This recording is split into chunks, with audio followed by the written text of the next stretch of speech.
Thank you, Mr. Chairman. First, I'd like to thank the Senate President for giving me his time. I'll be very direct to the point, and I will show on the screen first. Now, I'll show on the screen several signatures, which I would like Director General Faeldon to identify one by one. First, please.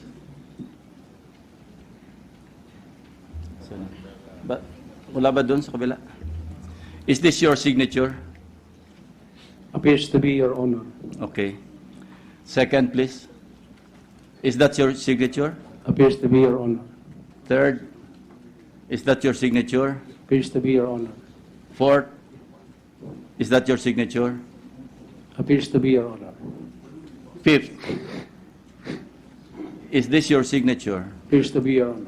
Sixth, is that your signature? No, Your Honor. Then who signed for your name?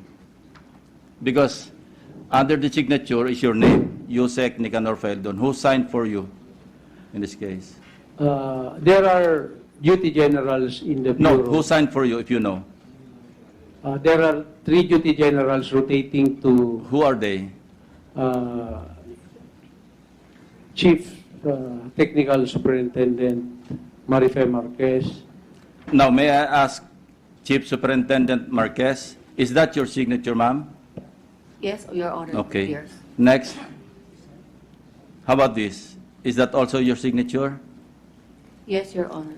Let's show the number 1 signature, please, again.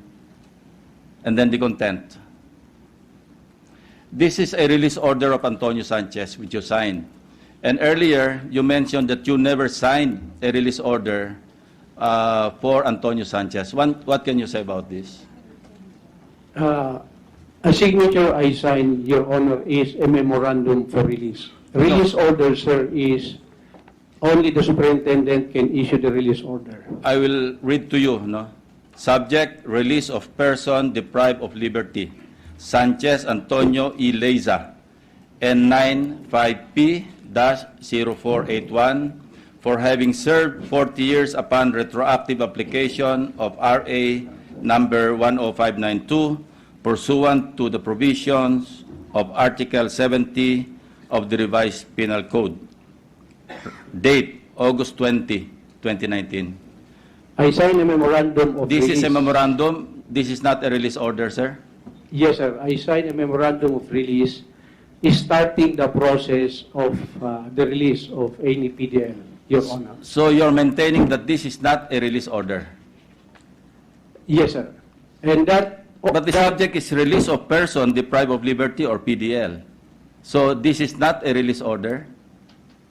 Because that order, sir, was recalled by me. But you signed the release order. That's my question. Excuse me, did you say you recalled it? No, we stopped the process of the No, release. you just said that order was recalled by me. That means that you signed it already. Yes, Your Honor. Okay. I signed that document, the memorandum of release. But that is not the release order because after my office, it goes to several other offices, and finally, it will go to the superintendent who issues the final release order of the PDL. But you are along the last... that process, Your Honor, I stopped it because I need to review again the GCT granted to him. That is after the strong objection of the legal officer that I cannot start the release of all those PDLs. Yeah. Well, I'll read to you paragraph 4 of this release order. If you still maintain that this is not a release order that you signed, paragraph 4, it says here, submit report of compliance to the Office of the Director General of the Bureau of Corrections within 5 days from the actual date of release. Copy furnished the Chief Documents section. This is not a release order still? Sir, as I've said, there has never been a release order because I recalled it. The process was never completed. Okay. I will not debate it. I will not debate with you anymore. Anyway, the documents won't lie, you know? And you admitted already that that is your signature. Yes, Your Honor. So there's no point debating on That is my whether signature. That appears to be a document I signed, but the process of Okay. the release was never completed. Okay, that's fine. Your Honor. Now, have you ordered the release of the accused or the convicts in the Chong sisters rape slaying case, namely Asnar, Balansag, Canyo, Alberto Canyo alias Alan Pahak, Ariel, is this Balansag or Josman Asnar? Three of them. I cannot remember ordering release of, because I do not really distinguish what cases these PDLs. Well, I'll show you the release orders. Signed for by Maria Fe Marquez. This is the release order issued in favor of the convicts in the case of the Chong sisters rape slaying. Sa Cebu, yeah. This is a celebrated case, ano? The same thing. This is a memorandum, no? Paragraph number 4, again. Submit report of compliance to the Office of the Director General of the Bureau of Corrections within 5 days from the actual date of release. Copy furnished the Chief Document Section.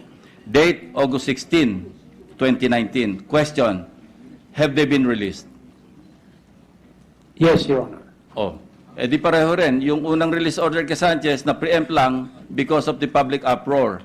But in this case, this one got away because this was dated 4 days before the supposed or the release order signed by you in favor of Antonio Sanchez. So what makes the difference between the release order signed for you by Maria Fe Marquez and the release order signed by you in favor of Antonio Sanchez?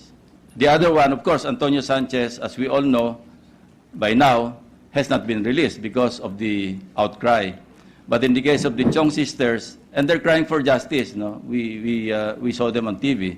And the case of the Chong sisters, you know, is as gruesome as the case of of Eileen Sarmenta and Alan Gomez. So anyway, I would just like, for the record, to point that out, Mr. Chairman. Now, we go to same question. Under the law,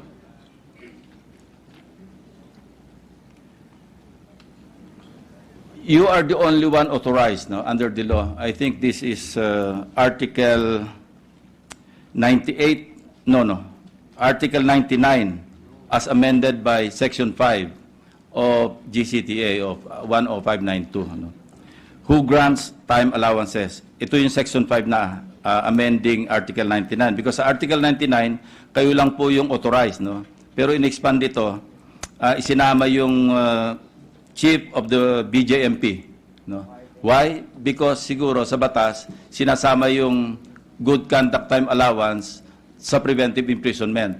So siguro kaya in-expand yung authorized to sign or to grant good conduct time allowance, sinama yung BJMP and even the provincial wardens na kasama. Okay.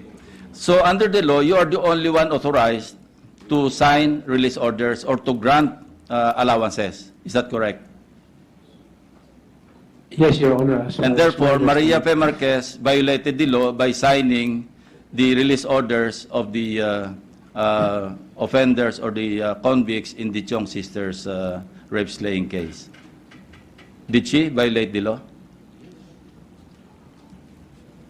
I would like to carefully address that, Your Honor, because Yeah, because the law is very clear, eh. Aside from the director of the BJMP, kayo lang po yung authorized, the other person authorized, and no other person is mentioned in the law, even in Article 99 of the Revised Penal Code, and the amendatory law, which is the 10592, hindi kasama. And ako, hindi rin ako abogado, pero ang alam ko, what the law excludes, it does not include. Hindi po ba? Tama po ba yun, Secretary Guevara? And then, the release of the Chinese drug lords, ito medyo nakapanghina ng loob because ang Pangulo ng Pilipinas mismo, dalawa po yung kanyang battle cry lagi. Narinig natin to lagi sa mga pronouncements, no? If you commit violation of the Dangerous Drugs Act, I will kill you. If you commit corruption in my country, I will kill you. Now, Chinese drug lords, no, how much does the government spend to build up intelligence? Well, I'll ask probably, siguro BACC, medyo may idea kayo, no? How much, in your estimate, how much would government spend to build up intelligence, to gather evidence, arrest, prosecute, and convict sa isang drug trafficker mo? More or less. Say Chinese drug lord, medyo high profile, medyo high level. Magkano po ang gagastusin ng gobyerno? Your Honor, it will run into billions. Yeah. But we cannot get figures since it's intelligence funds. It is confined with the operators and intelligence officers. But one thing is certain, our assessment is like 70 and 80% inside the Jubilee bid. Doon nag-emanate yung full-time illegal drugs distribution. Thank you. And based on my own experience, I share your opinion. We spend millions of pesos even for one drug trafficker. Hanggang sa all the way to conviction, hanggang sa Supreme Court. Talaga may gastos yan because we have to spend for the lawyers. Sometimes we still have to enlist private lawyers para mas masigurado makonvict. Next question. Ano status ng case ni Chen Chang E. Tiz? Ano ito? Taiwanese drug lord po ito. Date of birth, 10 June 1954, Taiwanese national. Well, I'll answer my question. No? He was supposed to have been turned over to the Bureau of Immigration because he was released last April 16, 2019. And he was turned over to the Bureau of Customs, Bureau of Immigration on April 8 because, no, he was released on April 3 from the Davao Penal Colony. Ang nag-issue ng kanyang release order, a certain Melencio Faustino, who is the chief superintendent of the regional superintendent. Is he here? Alika nga, pakitanong nga kita. Under whose authority did you order the release of, baka pwedeng under oath, Mr. Chairman? Where is he? Is he here? Can you stand up? Secretary, please administer the oath. Sir, please raise your right hand. State your name. State your name. Go to the microphone, please. Ay, hindi po. Dito po. Dito po sa harap. To Sarah, to Dito sa Sarah. table na lang po makigamit. Yeah.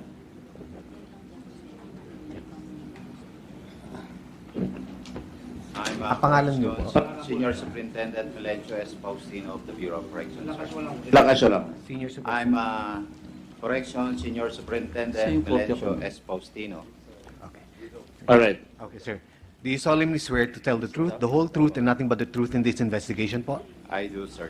Thank you very much. Okay, please sit down. Take a seat right here. My question is, under whose authority did you order the release of Chen Chang E. Tiz? And what is the basis? Ang ginamit po ninyo dito is TAL, hindi ba? Special Time Allowance for Loyalty. Why was he loyal? First, sir, the basis of my authority to release is upon order of the Secretary of Justice, pursuant to the habeas corpus filed by the Chinese national before the Cagayan de Oro, before the Supreme Court, but I will rephrase my delegated to the question. Court of I will Appeal, sir. rephrase my question.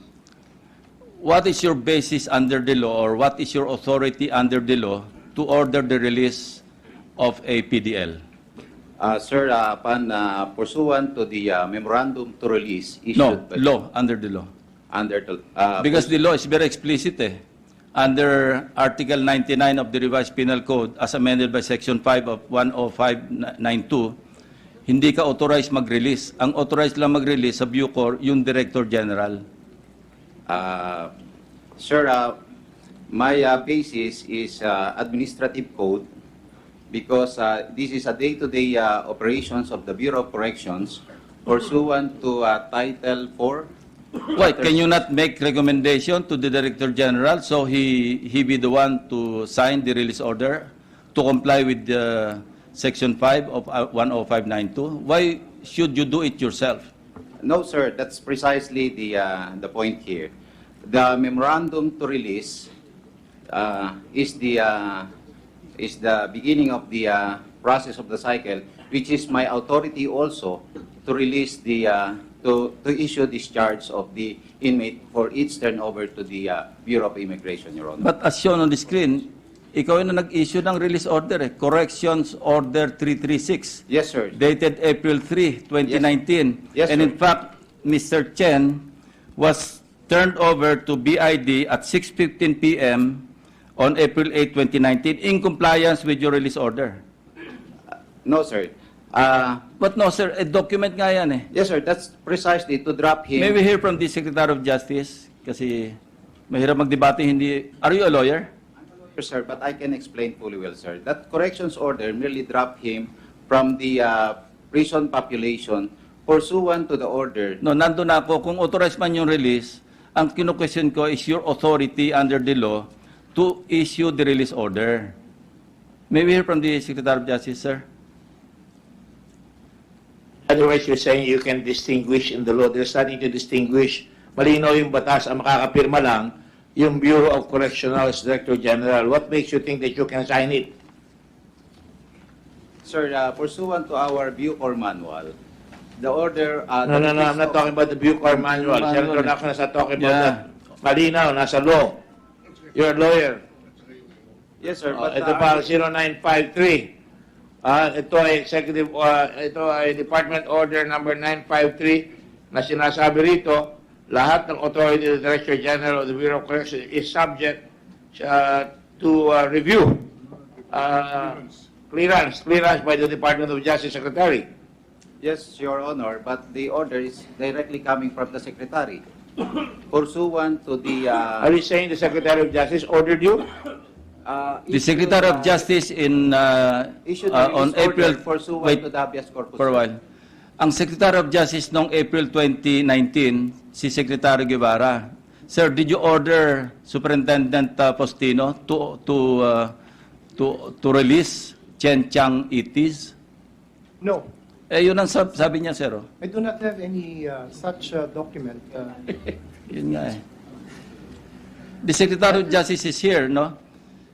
Superintendent or Chief Superintendent Postino. Excuse me, Why would you... before we go on, I will caution this gentleman who appears to be standing up when we call a witness and going whispering to the back. You have no permission to do that.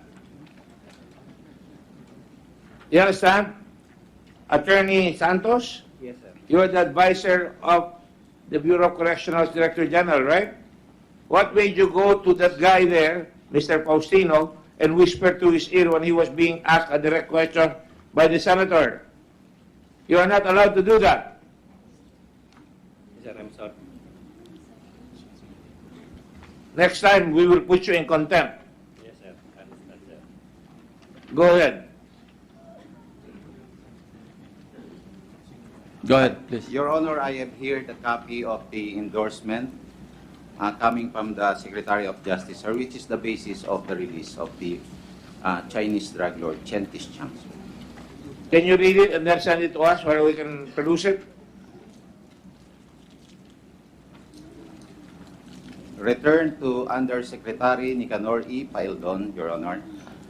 Director General, Bureau of Corrections, Bucor, Muntinlupa City, hereby approving pursuant to Department Order Number 953, dated 26 November 2015, upon the Bucor's recommendation and based on the documents submitted by the same, the release of persons deprived of liberty, PDL, Chen Tischang, Taiwanese national, whose time served with special time allowance for loyalty or style under Republic Act Number 10592 have exceeded 40 years. PDL Chen Tischang shall be released and turned over to the Bureau of Immigration for immediate deportation. It is understood that this approval shall be subject to strict compliance with existing pertinent laws, rules, and regulations. Subject to compliance to pertinent or existing laws, di ba? So And may rules and provide, so may qualification. Yes, sir. So, in-exercise mo ng authority mo na not or not in compliance with the existing law, na i-release yung tao. Ayun, malinaw, subject to existing, di ba? So,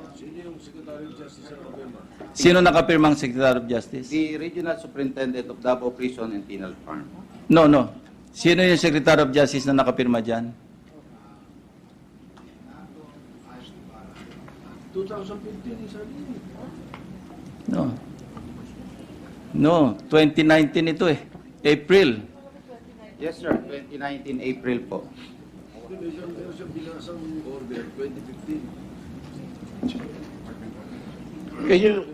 Can the page get a copy? Can you send it over to us?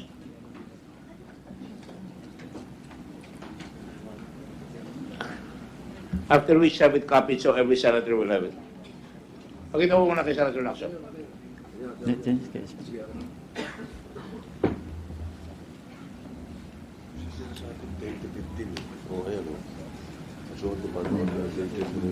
Reference niya. You're citing here the reference for your action, di ba? Bureau of Corrections, hereby approving pursuant to Department Order 953 dated 26 November 2015. Ano yung sasabi mo yung order niya dated 2019? April. No, yung endorsement is April 3 but yung reference, yung existing department order pero malinaw din na subject to subject to strict compliance with existing pertinent laws, rules, and regulations. Tapos, if later on it established that there, etc., etc. So, qualified ito eh. Ang interpretation mo, inutusan kang i-release yung tao, pero ang basis mo, yung memorandum order na lumabas noong 2015. So, still, you exercised, you usurped the authority of the Director General of Bucor. Can I explain the process? Yeah, sir? explain. Sir, upon the receipt of that, because I was assigned, I was designated as the regional... You were making it appear na yung basis mo for ordering the release of Chen Chang Tis, inutos ng Secretary of Justice. You're misleading the committee, Chief Superintendent Faustino. I'm sorry, sir. I will explain the process, sir. No. Did you deliberately mislead the committee with that statement? No. Kasi it was our impression before we saw the document na yung specific order to release came from the Secretary of Justice. When in fact it is not, because ang basis is a department order dated November 15 or whatever date, 2015. Wala naman siya sinasabi na i-release mo si Chen Chang eh. Sir, the document itself is very clear, sir. Ayan ko, malabo kayong kausap. Of the Bureau of Corrections to turn over to BI after serving stall, sir. Can we... What is approved is bibigay nyo, i-release niyan, bibigay sa BI, pero marin pa rin kulatilla dyan na sinasabi rin dito sa 953 that if there is inaccuracies in that document, in the release, it will be declared null and void. So ang last touch talaga ang Secretary of Justice. But you don't have the authority to sign. Why are you signing? Sir, can I explain po, sir? Yeah, of course. That's why we're asking you. Can you speak closer to the From the microphone? case filed by lawyers of Chen Chang, then eventually before the court ordered us to bring this the body of Chen Chang, and I already coordinated with the Philippine Army in the area to bring that PDL. But during interval of time, we received the order coming from the Director General, memorandum of release, together with the approval of the Secretary, pursuant also to the recommendation of the Okay, Board. he has been released already, no? Yes, sir. What we are interested in now, what is the status of Chen Chang Itis? Is he still with the BID? Because you turn him over to BID. Hindi mo na alam kasi wala na sa'yo. Yes, sir. We have been informed by the Bureau of Immigration, Senator Lacson, that these PDLs who were released are still in the custody of the Bureau of Ah, very Immigration. And I have ordered the Bureau of Immigration to hold any further deportation proceedings. Thank you, sir. And we'd like to commend you for that because even the 4 Chinese nationals, convicts, no, who were released by the Bucor and turned over to the Immigration Bureau last August lang yata, August 16, are still there, and you have already ordered the suspension because in the course of the review of the IRR and the law itself, nandun pa sila. So, is there a possibility that they can still be brought back to Muntinlupa and the Davao Penal Colony? Depending, of course, on your recommendation when you shall have finished your study. There is a possibility, but I cannot make a very a short answer to that question because, Senator, we're still reviewing the guidelines and the implementing rules and regulations, and we still have to deal with a very sensitive question of what to do with PDLs who might have committed heinous crimes but who might have already been released. So that is a very sensitive and complicated legal question. It may involve constitutional issues, if I may say, Senator, so maybe it's kind of premature for me to make a very definitive answer to your question, sir. But definitely deportation proceedings has been held in abeyance. Oh, yes, So definitely. they won't be deported until such time that you lift the suspension of the deportation. That is my very clear order to the Bureau of Immigration, Senator. Yeah. With the permission of Senator Lacson, just a follow-up. To Secretary, to Director Faeldon. Director, ito nakalagay dito, hinihingi ang approval ng Secretary of Justice. Is that correct, Colonel Faustino? Mr. Faustino? Hinihingi niyo ang approval. Yes, And- Your Honor.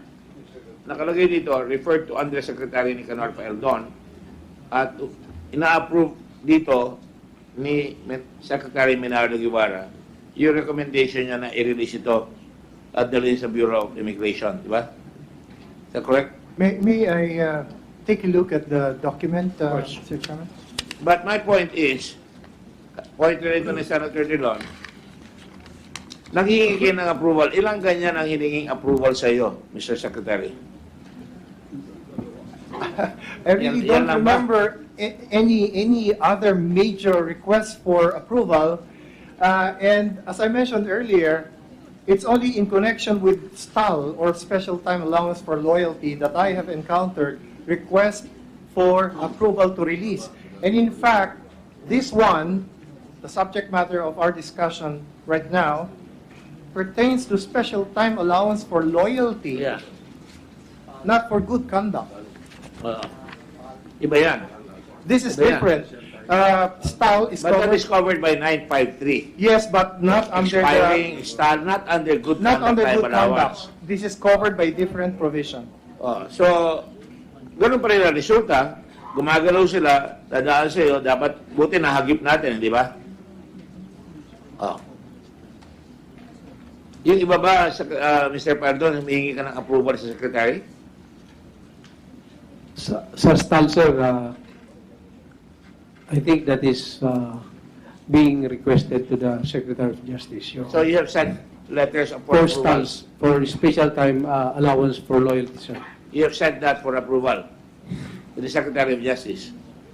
I will check, sir, if that is Kasi the alam request natin for sa may STAL approval, was STAL during pa. my time already or prior to my time, sir. It was approved during my time, but the request for that STAL, I will check if it was during my time or the Kaya po, previous. nagtatanong ako tungkol dun sa GCTA. Humingi ba kayo ng approval sa Secretary? For GCTA, sir, I cannot remember, sir. Kasi I kaya will sinabi ko request kanina, approval of dapat humingi ka GCTA. ng advice sa Secretary, hindi lang kayo-kayo. Kung kayo-kayo, yan ang mangyayari, mabibisto at mabibisto yan. And it leads to the it leads to a speculation by the public na merong hanky-panky going on. You cannot blame them, right? Can you please answer the question? Yes, Your Honor. You cannot blame the public that they may think that may lakaran dyan, di ba? Yes, Your Honor. Thank you. Thank you, Mr. Chairman. I've already exceeded the 5-minute. No, but you still have another 5 minutes from Yeah. Senator Soto. Just for the record, I'd like to mention that the Chinese released last June to BID are the following: Ho Wai Pang, Lau Ka Mang, Chan Chit Wei, Wu Hing Sum, Tin Sang Mao, Kim San Ho. Tama po ba itong mga pangalan? These are the names, ano? And they're still in the BID. Just for the record, there's another one. So, how about Samson Tan Itim? No? Well, as a background, ano, si Samson Tan is a chemist arrested by MPD and PIDEA in a bypass operation that led to the raid at 22nd floor of Fortuna Palace building in Binondo. That raid yielded 100 million pesos worth of liquid shabu. No? So, but ang report dito, he was released by the Director General last December 18. I don't know if this is accurate, but we want to find out from your records if indeed there was a Samson Tan Itim released last December 18, 2018. This is another Chinese drug lord. We will provide the August number, the records of For that matter, Project PDL, Your Honor. For that matter, can you just submit all the names of the 48 drug convicts We who will were released due to GCTA or STAL? We will comply, Your Honor. Can you? Including the recommendations, including those who signed it. Yes, Your The Honor. basis for them. Thank you. Thank you, Mr. Chairman. I will just lead temporarily to Senator Risa, who was ahead of me in coming out of the elevator this morning. Babae kasi, kaya pinauna.